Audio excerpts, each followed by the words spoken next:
Hello, I'm Greg Livingston, and I'm here with Elliot Carney Syme to talk about his game Sunset Brawlers.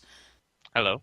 For those of us not in the know, could you explain what Sunset Brawlers is? Sure. Sunset Brawlers is a fun mobile game that kind of brings like Super Smash Brothers to mobile devices and touchscreen, with like a focus on like more simplified gameplay that's also like quick and completely online multiplayer and completely free.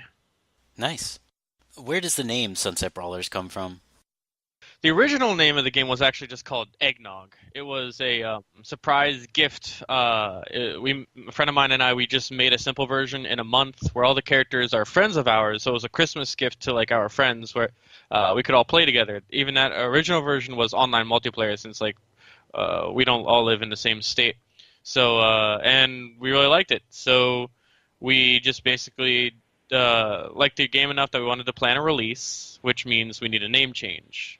Having brawlers in the name was kind of obvious, and then Sunset comes from the aesthetic of the game itself. Okay. Yeah, that makes sense.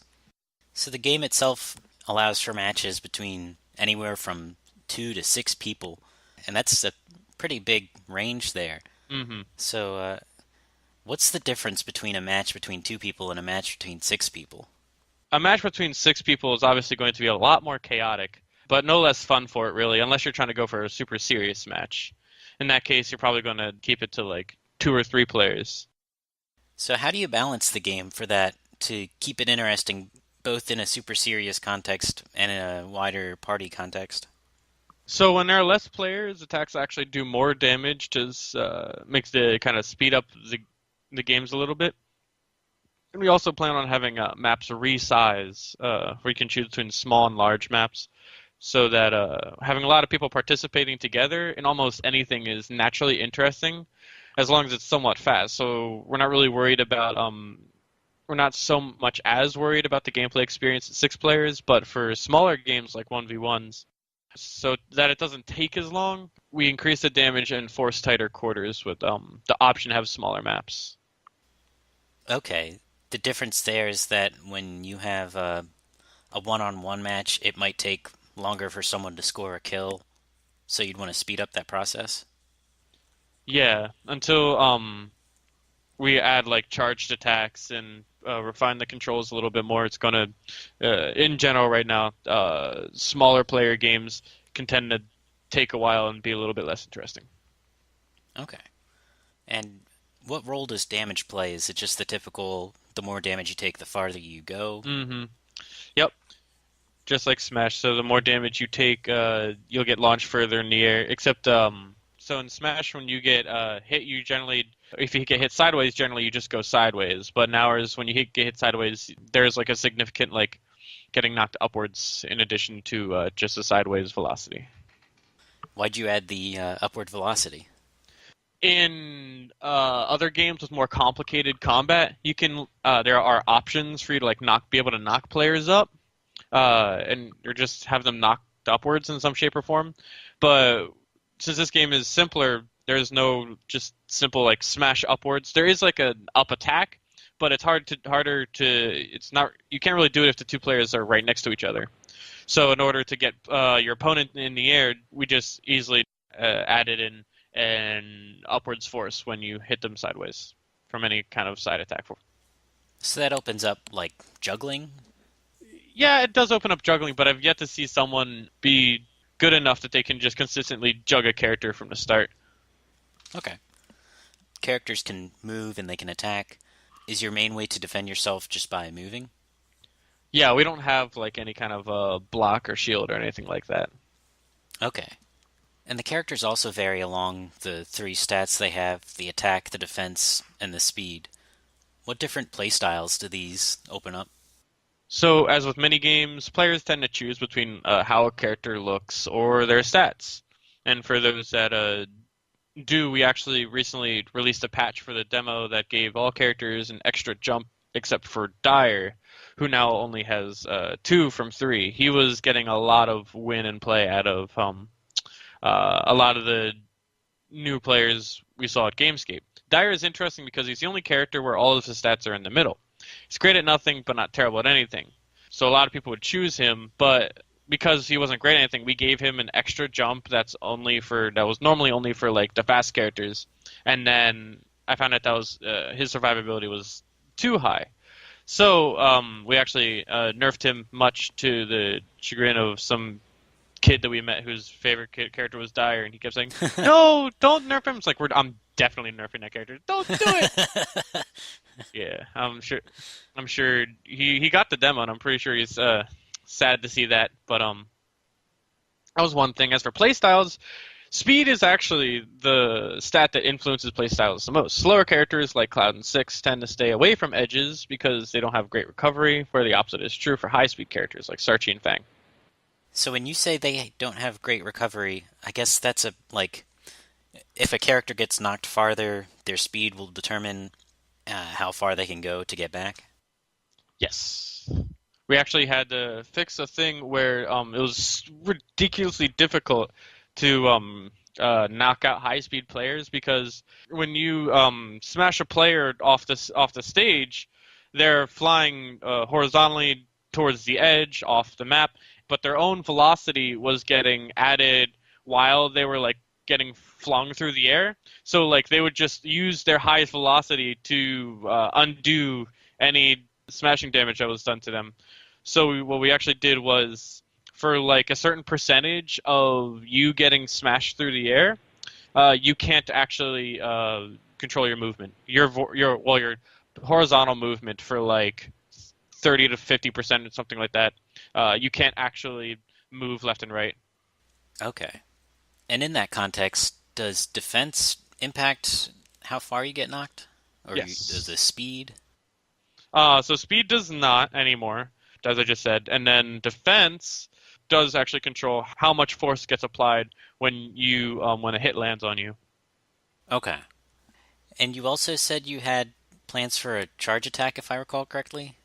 Yeah, so the game right now is a bit too simple. So our final version of the game that we have in mind is going to have where you can just like double tap on the screen to press and hold and charged up attack. Right now, if you just like hold the right side of the screen, you'll just attack in whatever direction you're holding. But in the future, it'll be like the current attack will just be a tap. You tap on the screen to do like a light punch, and then if you want to do a heavy punch or charged punch, you double tap or hold on the screen, and it'll do kind of like a charge up attack. And whenever you release it, it'll do that much damage if it lands on someone.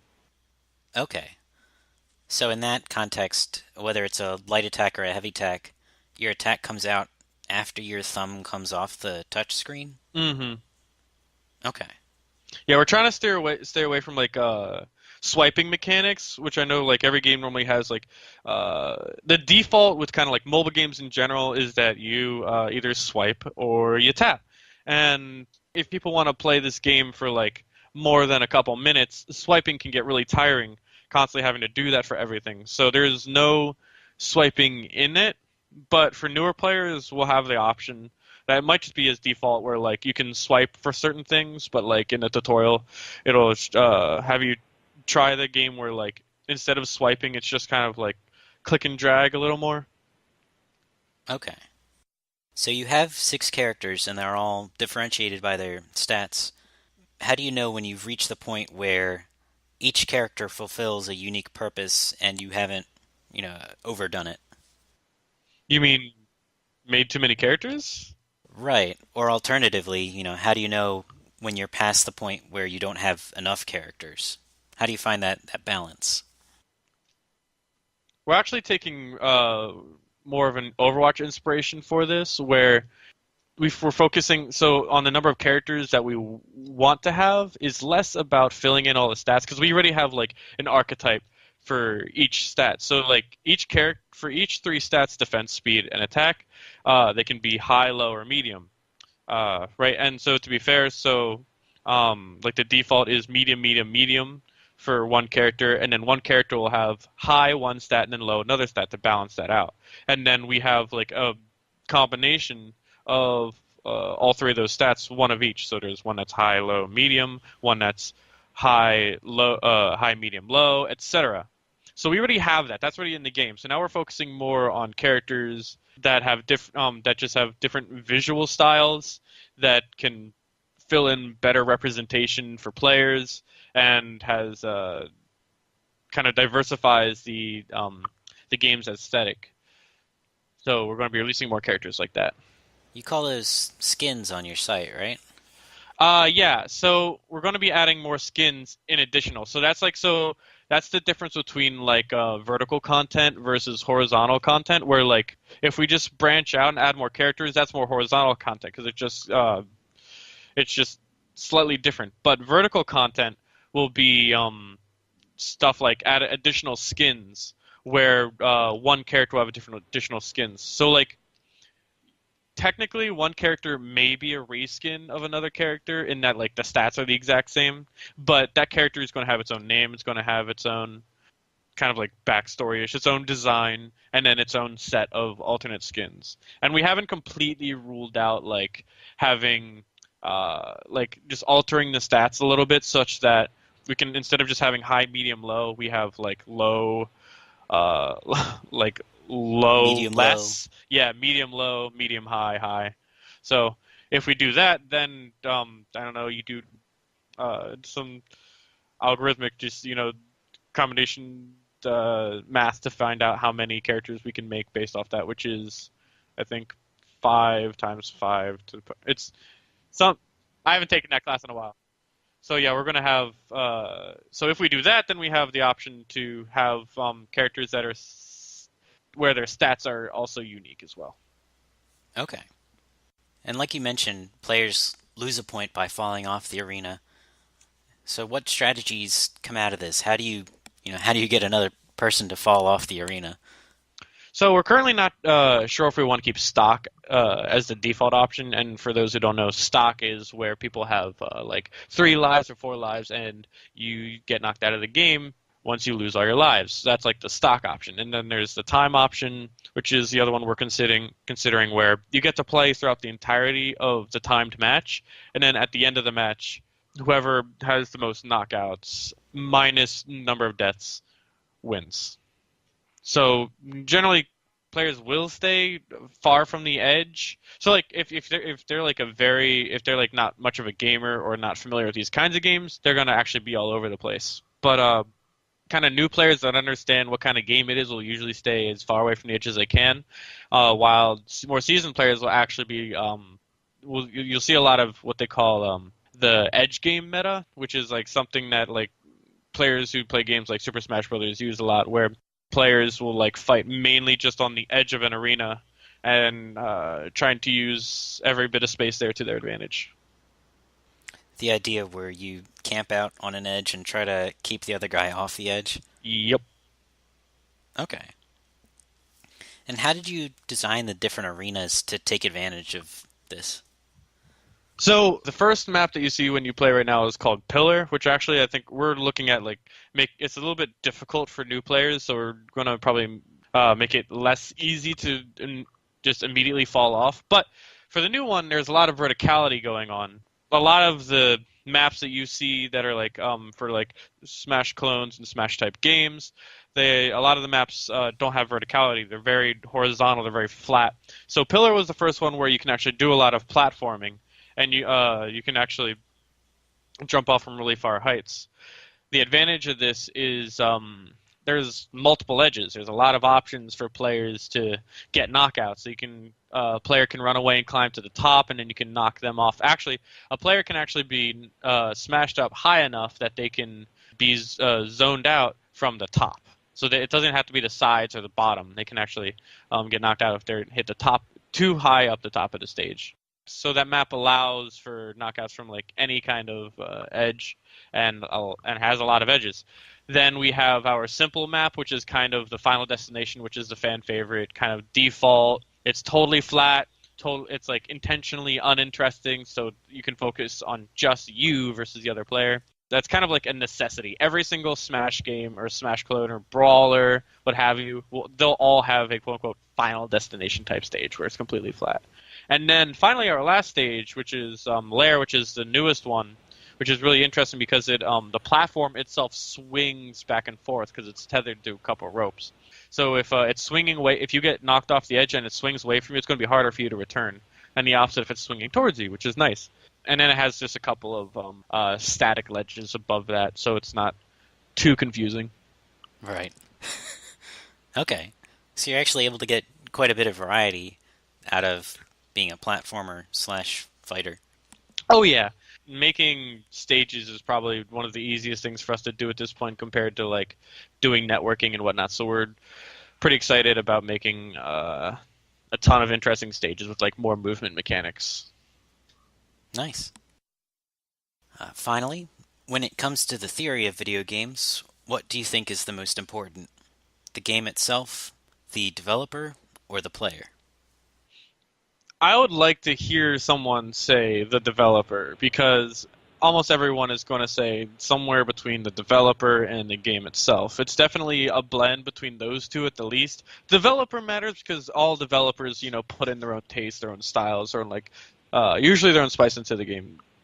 But for most important, it's definitely well, first you have to ask who are you making it for. If you're making it for yourself, then the thing that's most important in the game is the game itself. If you're making the game either for a target audience or you're considering to profit off it in some shape or form, then your main focus will always be the player. All right. Well, thanks for joining me. And you can find the demo of Sunset Brawlers currently on Google Play. And if I'm not mistaken, you can actually go out and play it as long as you have another friend to download it and hop on a server. Yep, the game is servers are always running, and the game is currently online multiplayer only. We have like a test mode where we can try out all the characters, but there's nothing really to that. We do plan on eventually releasing for both iOS and Android once the official release comes out, and that'll be 1.0, and we're quickly working our way towards that. Nice. Glad to hear. Well, thanks for joining me. Yeah, and thanks for interviewing, and thank you for having me.